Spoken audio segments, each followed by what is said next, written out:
I'm Savina Ciaramella, and I'm the Executive Director of the Game Audio Network Guild and Senior Director at Formosa Interactive. I'm joined by two very talented music supervisors and veteran panelists and presenters, Allison Wright Clark of Tweak Music and Amelia McCloskey of AM Licensing and AM Studios. They are both very accomplished and have a long list of credits. Today, we're going to have a conversation about music supervisors and the role they play in selecting and placing music across all screens, including film, TV, and video games. They are going to share valuable information and helpful tips. We're very happy to be here today to present to the attendees of IMSTA FESTA Online. So let's get started. Allison, would you please explain what the role is of a music supervisor and what is a sync license? Absolutely. Thank you so much, Savina, and everyone at IMSTA FESTA. It's great to be here.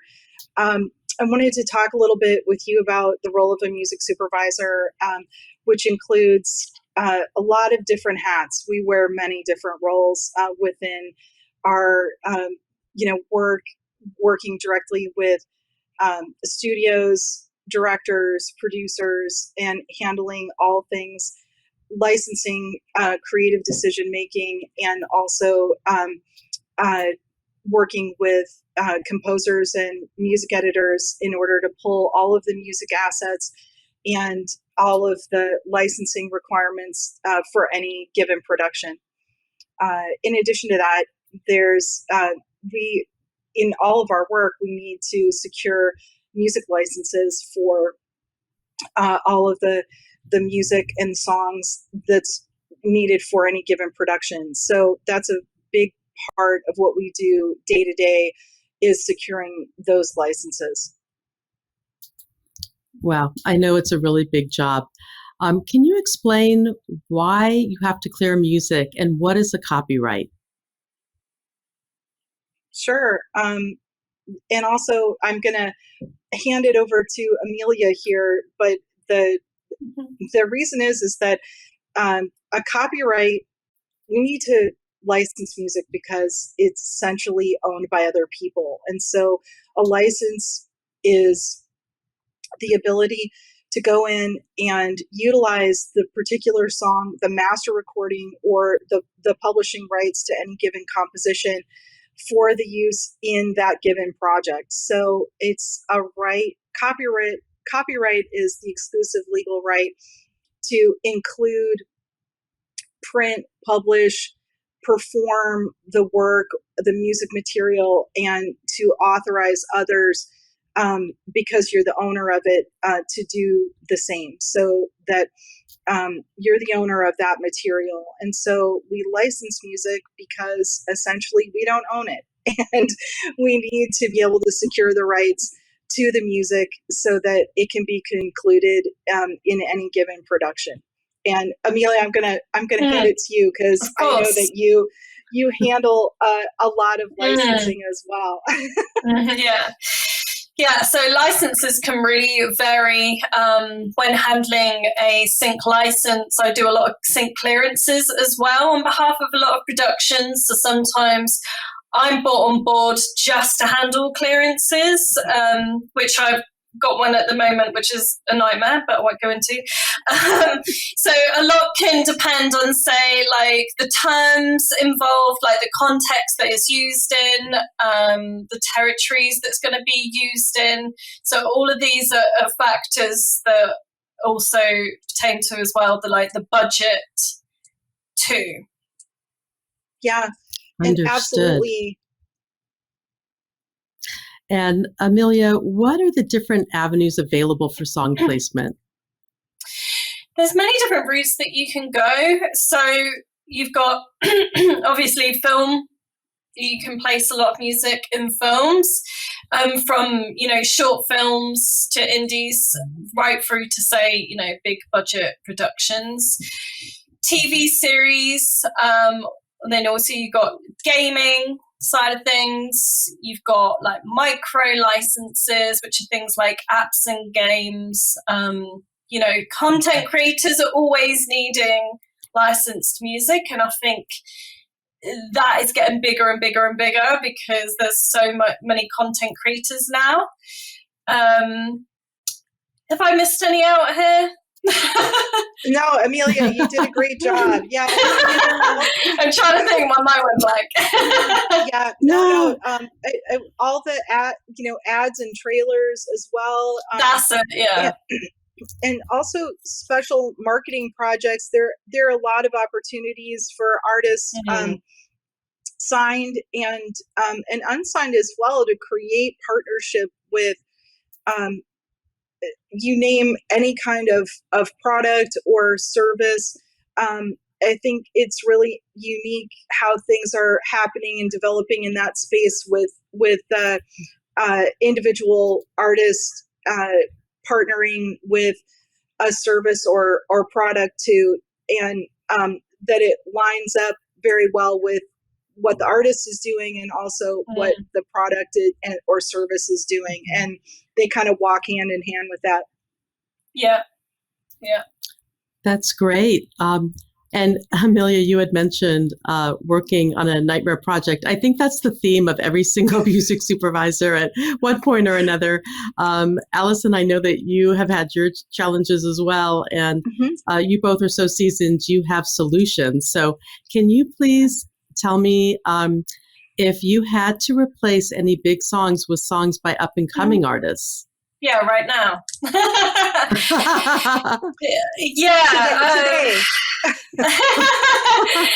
Yeah, there has been a major artist song that, well, it basically just needed to be cleared, with barely any time left. And it was also for a live scene that they were due to shoot, that they needed the clearance for, and it never came through in time, and it kept going back and forth, and it's still going back and forth, but in the end we got loads of other options, but then it turned out that the director's friend wrote a song for it, but now they want something for the end credits, but they want an obscene amount of money for it. So we're now looking at other options for that as well. So it's just been one of those clearances where it's just been, a headache along every way. Yeah. There's a lot of juggling involved. Just many challenges that we've had to overcome, which I'm still working on, but we're getting there and we will succeed in the end. Of course you will. Well, that's great to hear. And and I just wonder, when you start a project, do you always have ideas of what to pivot to if something like this happens, where it's cost prohibitive to license the track that the producer or director wants? Are you always thinking a couple steps ahead? Yeah, I'm lucky. I have, a great team to assist me in the UK, and I also have someone in the States, because a lot of my clients are based outside of the UK and in the States. So, when 5 o'clock hits, I pass it over. But yeah, no, I'm really lucky that I have a really good team. And I also represent a lot of music as well. So I represent a lot of indie artists. So I have that at my fingertips to be able to offer straight away, for other options. And I work with great producers as well on the other side of my business, AM Studios. So I've always got a producer to step in who can write really well, who's just actually written the opening credits for the TV show I'm currently supervising. So I've got everything at my fingertips to be able to provide. So it makes life a lot easier. Yeah. It sounds like it. And Allison, would you share your process with us as well when you're starting a new project?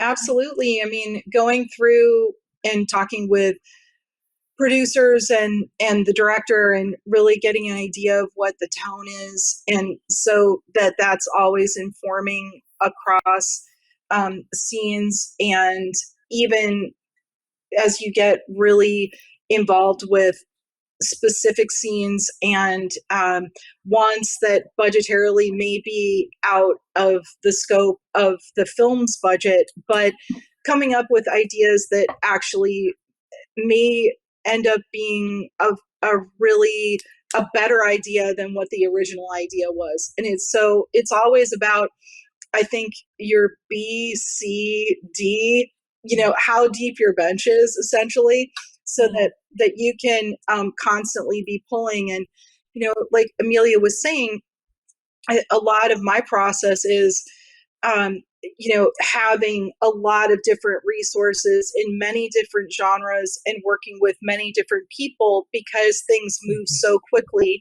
especially in advertising and television, that you just don't have the time to be able to look at a ton of options and reach out in different ways. You have to get really specific very quickly to get your answers, because and know if a song's available or if you need to create it.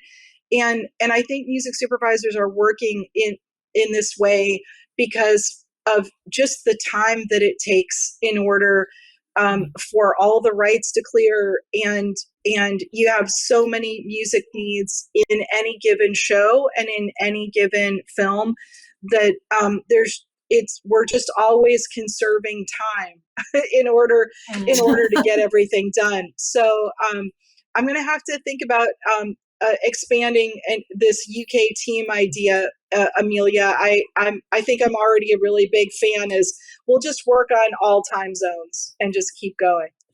Yeah, great idea. Yeah, Exactly. Yeah. Well, when the client gives you reference tracks, what is the process for you to absorb that and then select songs based on the reference? Yeah, Amelia, jump in. Yeah. So I always ask them for references, but sometimes they can be worlds apart. So sometimes you can get references through, but they don't really completely know what they want. They know what they don't want, but they don't really know what they want. So sometimes you collaborate creatively and you just give a lot of suggestions. But that's the bit that I really enjoy is the creative side of it, the sourcing of the music, a lot more than the clearing of the rights. This is the fun bit for me. Like when I get to, read through a script for the first time and, suggest scenes where I think, this will work really, really well here. I think we should, really accentuate the scene and the emotion here. This could be really cool for that. That's really fun for me, to be creative. So absolutely. It's a very creative. You're using both hemispheres of your brain. Yeah. It is very creative as well as very administrative. You just can't miss any detail when you're clearing. And Allison, I know for you, when you clear tracks, you have taught me about tempo, the importance of matching the tempo and the mood. Is there anything else you'd like to add to that? Yeah, I mean, absolutely. I think what Amelia was saying is like the reference tracks kind of start our conversation heading in the right direction to what the final answers are, and we start asking our questions, and it really reference tracks really do help, because you don't know what's available. You don't know if you're going to need to get clearance from, a writer that was 5% and that guy's on vacation, and there's so many options that you need to have, because you never know where it's going to go. And so having good references and really having some great conversations with your production team about what sort of inspires you based off the references is a big deal. And I'll just say this: I've been working on a lot of music that has samples in it from specific eras.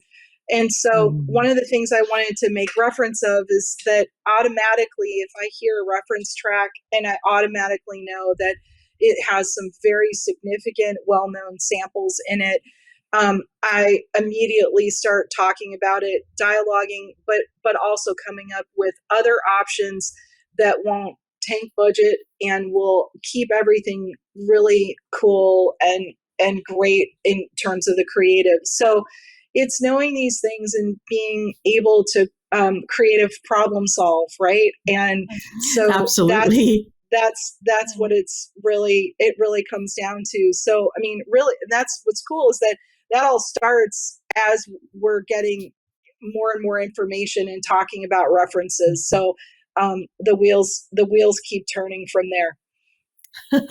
awesome. I know it's a great big puzzle, and you guys are masters at assembling the puzzle. I wonder if you could talk about some of the red flags when a producer or director comes to you with a list of songs that they really, really want, and then their budget, which might not be so realistic compared to the content that they want. What are some of the red flags? This is normal. I had it in the script recently that it was a karaoke scene and they had ABBA written in the script, and I'm like, yeah, you can forget that straight away. Yeah, that little band. Oh my goodness. I'm usually quite honest, blunt. We're never going to get that in a million years kind of conversation. Yeah, exactly. But yeah, this is really quite normal, actually. I don't think there's a project that I've really worked on where there hasn't been out of budget songs presented. So right. Yeah. And I think with that, like, you know, how cool it is, because you already know instantly, like, that ABBA song, okay, well, this is the vibe that they're really looking for. Yeah. And let's find something that feels really great and is similar to that, or that might be from a different era, but is, affordable, and everybody, it'll clear. Yeah. Everybody wins and they get the feeling that they want, but also that, it's literally like, I mean, I've had to say to producers, I was like, I would love every single song that you have in your script in this movie. And it's like, it's a really inspiring list, but we have to really look at it. So a lot of the job can be saying no and saying yes in the same sentence. And so you get real used to saying, here, I'm going to give you this, and I need to take this away from you at the same time. Oh, it's like talking to a toddler. You can't have the ice cream cone, but let me give you the fruit roll. I mean, it sounds like you're managing the client's expectations all the time, there is a lot of psychology involved in that, and it's a delicate balance, and you both do it so well. It's with a deadline. with a deadline and budget constraints. Oh my goodness. And we're all looking at, speaking of deadlines, like with television, it's like you get something on, you spot on a Monday, you're like clearing, Tuesday, Wednesday, you've got, edits and final decisions on Thursday, and playback and mix on Friday. And that's how fast it is. So it's I think it speaks to being able to have these great relationships and partnerships in order to turn things around really quickly, and so that everybody, you're always in service of the story, and so and providing those options, and I think, the faster you get to the right answers, the I don't know, the more flawless the process. There's definitely been, sleepless nights and times of celebration, put it that way. Yeah, absolutely.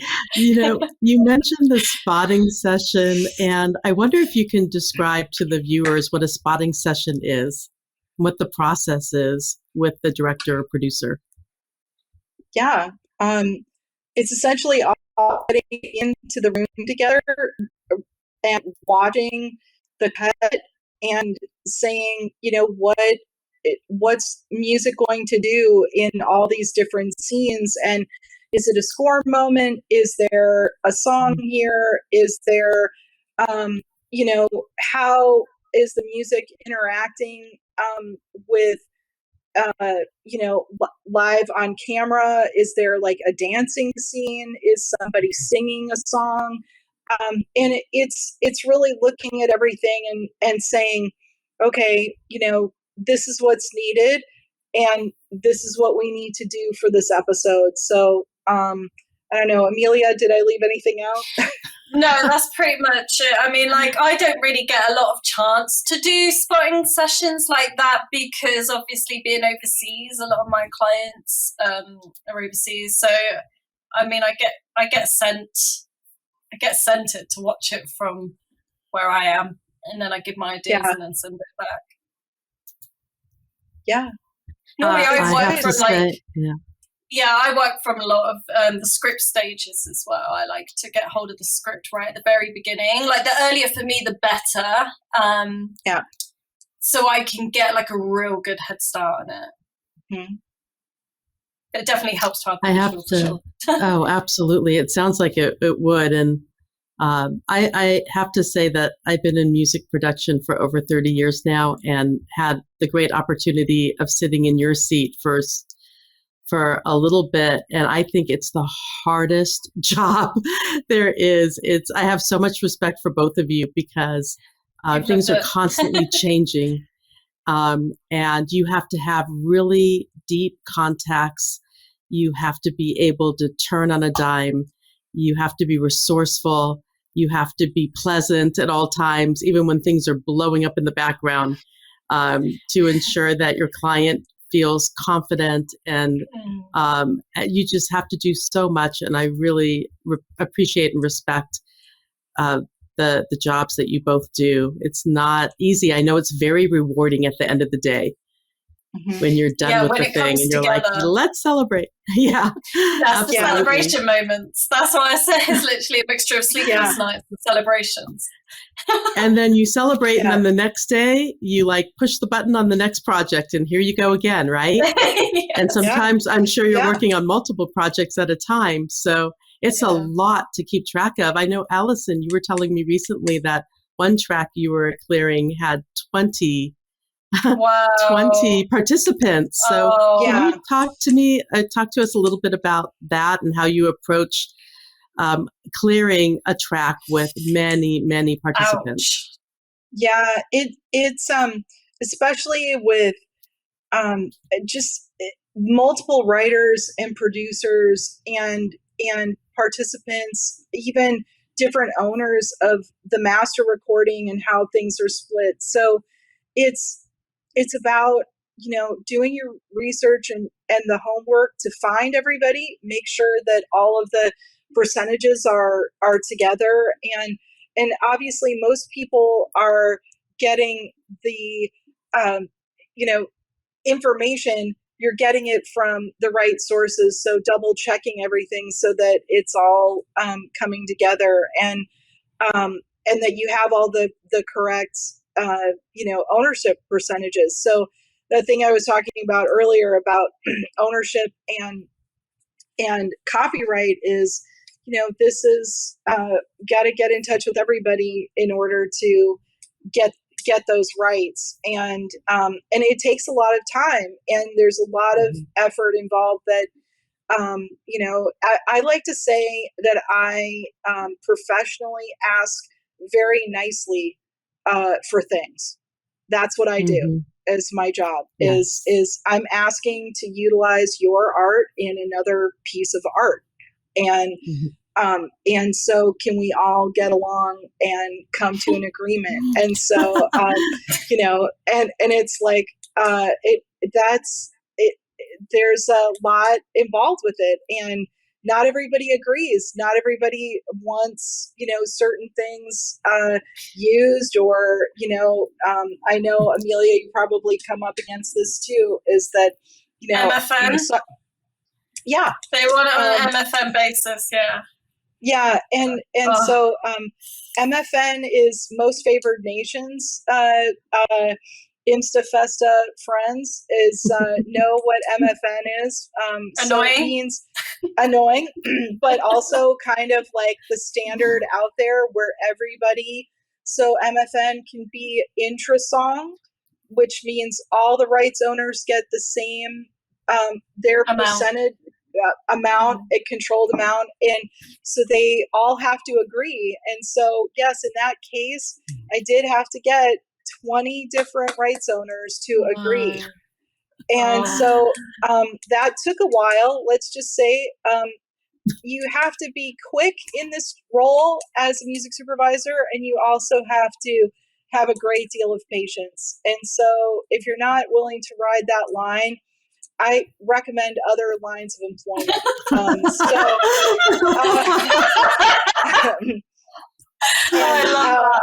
You said it. So also keep your senses of humor. That's very important.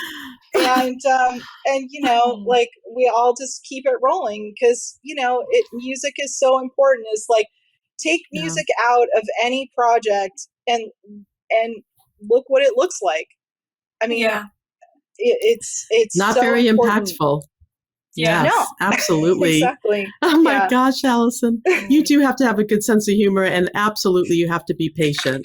And you had mentioned the percentages, and I know sometimes the percentages don't add up to one. I'm sorry for laughing, but this happens where percentages don't add up to 100. They don't add up. So what do you do when you have, like, you know, all these percentages that people have told you they own this piece of the pie, and it's like 125%? Then what do you do? Yeah.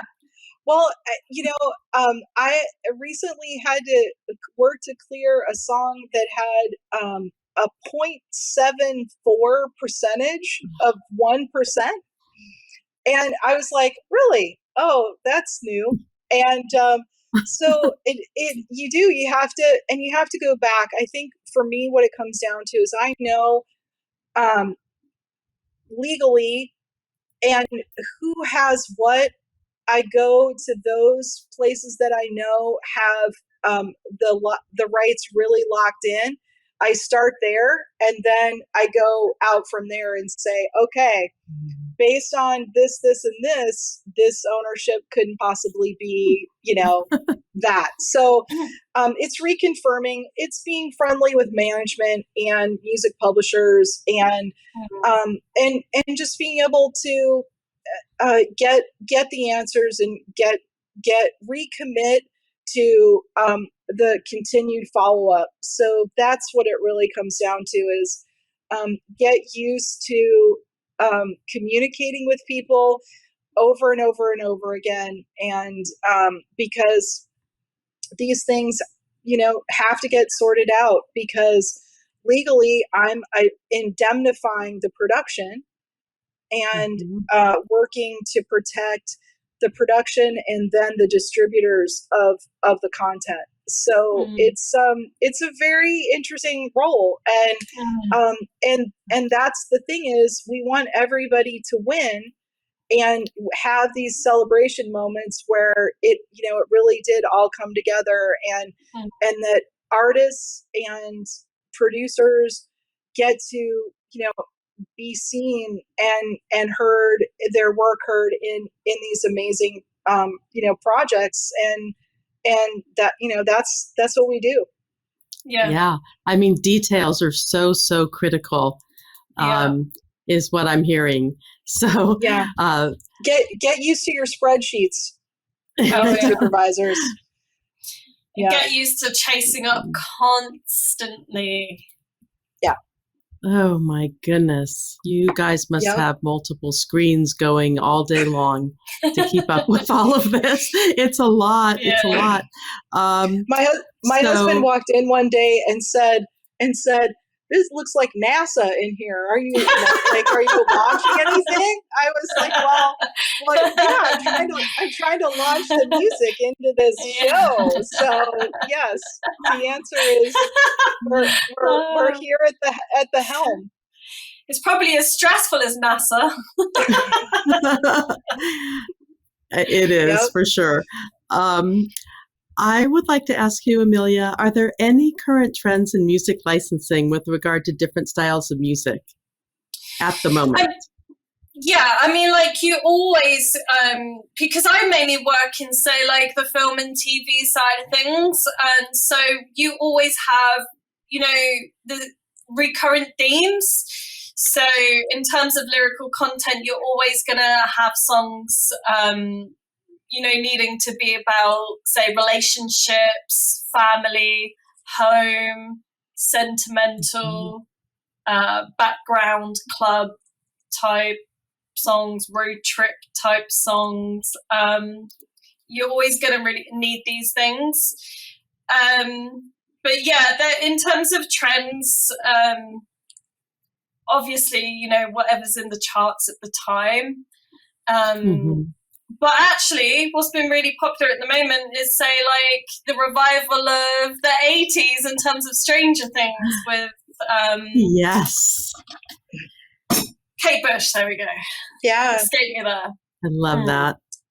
That's so awesome. That's been like massive trending thing at the moment. I mean, like, didn't she own her masters as well? Because it had been so long, so she owned all the rights. Well, she must have. Good for her. That. Yeah, you gotta love it when an artist, sees this kind of revival and also, like, I just so impressed across the board with what our community of music supervisors does in terms of just the creativity and how it took how inspired the selections are, and it's just it's fantastic, and what it can do for an artist who released that song in 1982, and artists are able to connect with new audiences, and and it just over and over again, these examples and the amazing work that's being done in supervision right now. It's really a golden age. It's a new golden age of media. It's amazing. I love that. And who doesn't? Yeah. Who doesn't love 80s music? I was going to say. Exactly. It's just so fun. Yeah. I mean, I think another trend is like, female empowerment and just empowerment in general. And then also, having builds within tracks so that, like for advertising, or also, and for trailers and gaming as well, that will always continue to be something that, is inspiration. And I think, mirroring, human interactions and really working with storylines. So, I think like, I mean, money is always another one that comes up, or, success. There's so many different, things that you'll see within storylines. It's like achievement and other great things. But it's all, inspirational. And I think that it's reoccurring in a lot of shows, and it's something everybody needs these days. Awesome. Can you talk a little bit about what the creative process is for writing for sync? Me? Yeah, Amelia, go for it. Yeah, I mean, writing for sync's different than, say, writing for yourself as an artist, because you need to take into account of keeping the lyrics really universal. So you can't really have specific names in there or places and things like that.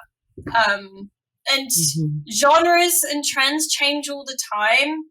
So if you're writing for, say, a specific trend, then that ends up changing pretty quickly.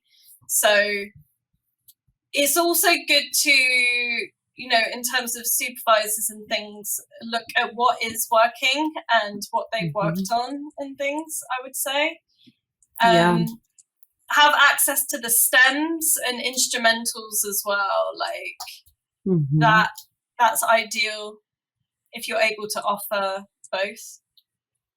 Yes, that's important. Can you explain why stems are important? For the editing purposes, because supervisors, well, the music editors, they need to edit. So to have different, right, lengths and things like that, or if they want to play around with it. So it's easier to do that with stems. Right. And somebody might miss out on an opportunity if they cannot provide their STEM package. Yeah, right? At the very minimum, have the instrumental available as well. So and also we've in the past extended uses of songs as well with STEM package. Getting a STEM package where a song came in and it was working so well that then it ultimately we took the instrumental and used it as score into another scene, and so which is really, really great, and sometimes these creative ideas become available. That's great. I would love for you both to talk about how an artist should go about approaching music supervisors and decision makers in pitching music. So number one is to, like I said, do your research, know who you want to contact, know what they've worked on. And it also helps to know what you liked about a specific scene of music that they've used in a TV series or film or whatever format that they're working on, to be really specific with your detail. Because the more specific, the more homework and the more research you've done, the more of a relationship you're going to build, the more they're going to respect that you've, taken the time to do that, and it shows. Because I've had emails where they haven't even said the right name. I've been called all sorts. No. Emily, dear. America. The very basics get the right name.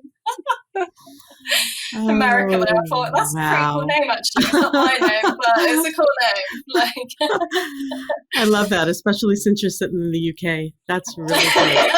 So yes, so everybody out there listening, make sure you know the person's name and spell it correctly. Double check your email before you hit the send button. Yes, because people really don't, And, I've made this mistake before. I've sent out an email when I've been tired and I haven't checked the contents. And when it's gone, I'm like, oh, no.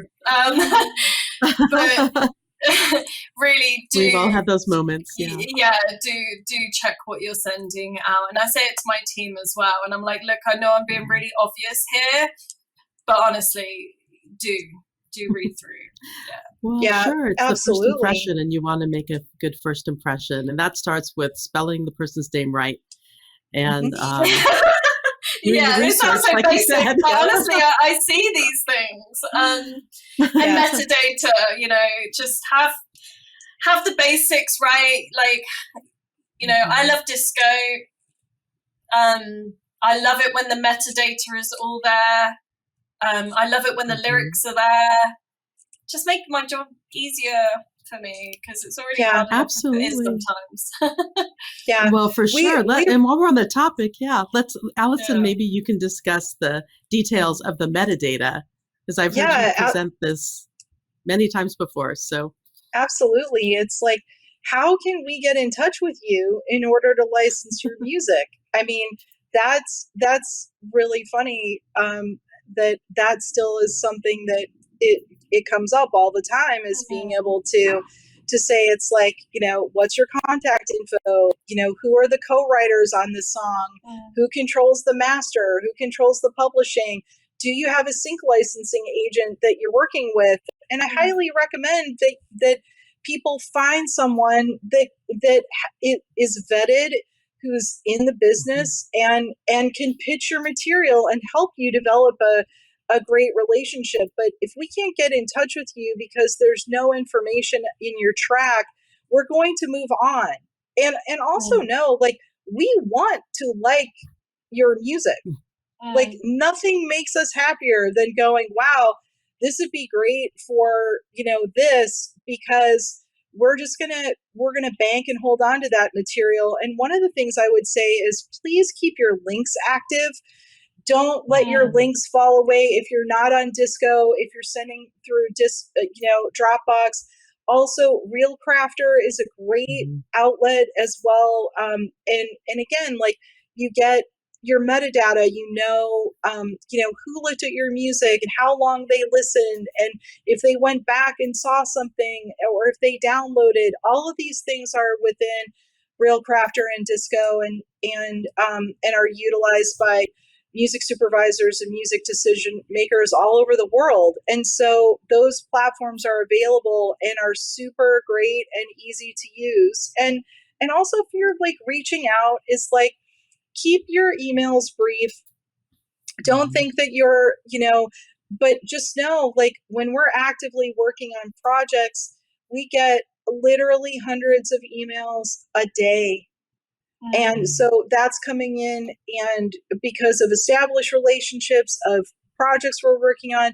And so if you're brief and concise and like to the point and provide everything that we need, that's really respectful of our time, and that, we're going to be more excited to be able to access the material and check it out quickly. And also know that we listen a little bit differently. And so we're looking for certain lyrical content. Is the music building in a certain way? Know that we're getting really analytical about it. And it's not a criticism in any way about artistry.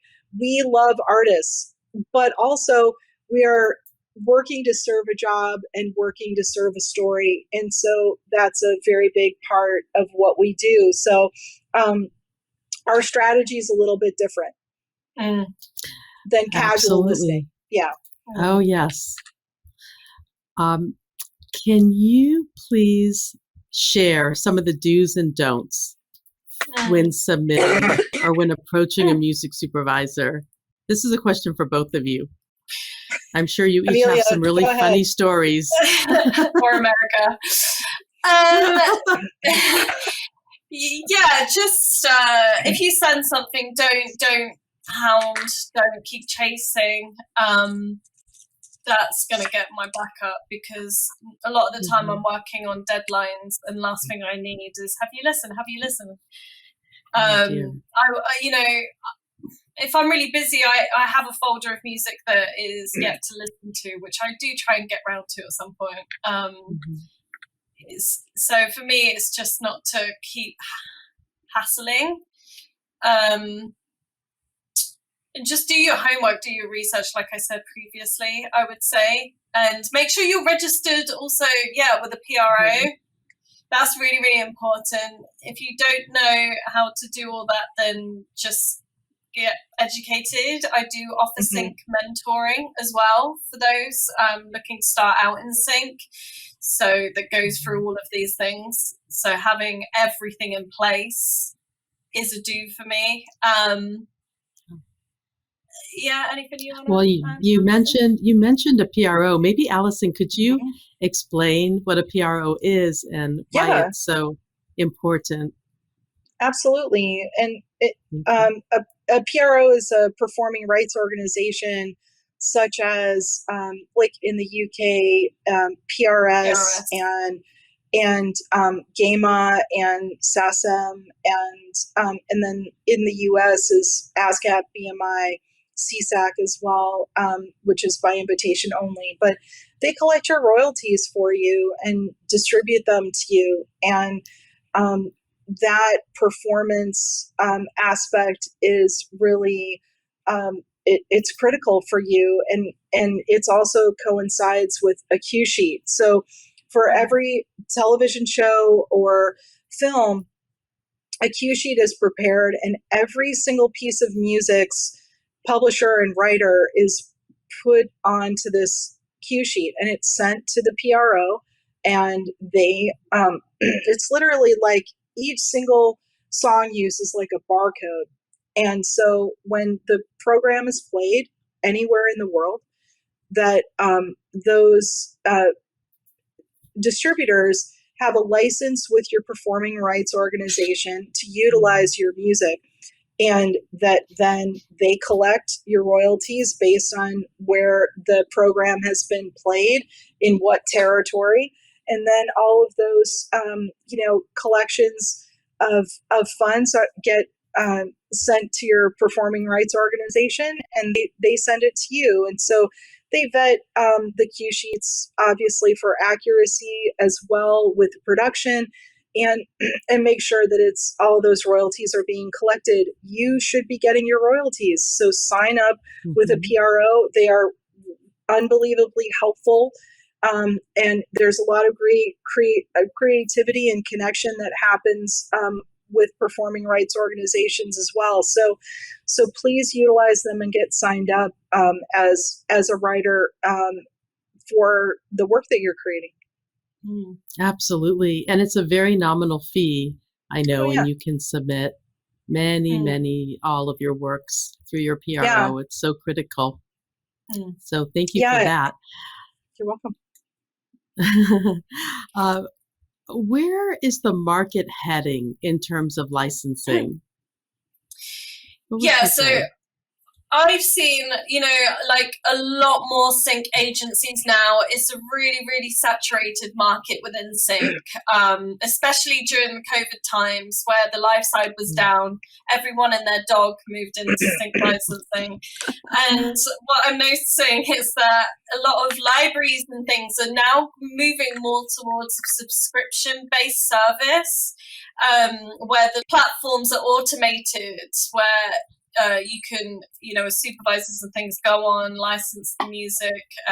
It's all automated and subscription based. And I see a lot of content creators using a lot of platforms like that as well. And where, TikTok has now surpassed Google in terms of the amount of traffic, which is crazy. There's more content creators than ever licensing music and using these platforms. So I think we're going to see a lot more of that. So yeah, that's great that you have all different types of avenues to discover music and new artists. Can you share which organizations artists should join for networking opportunities? How can they meet you?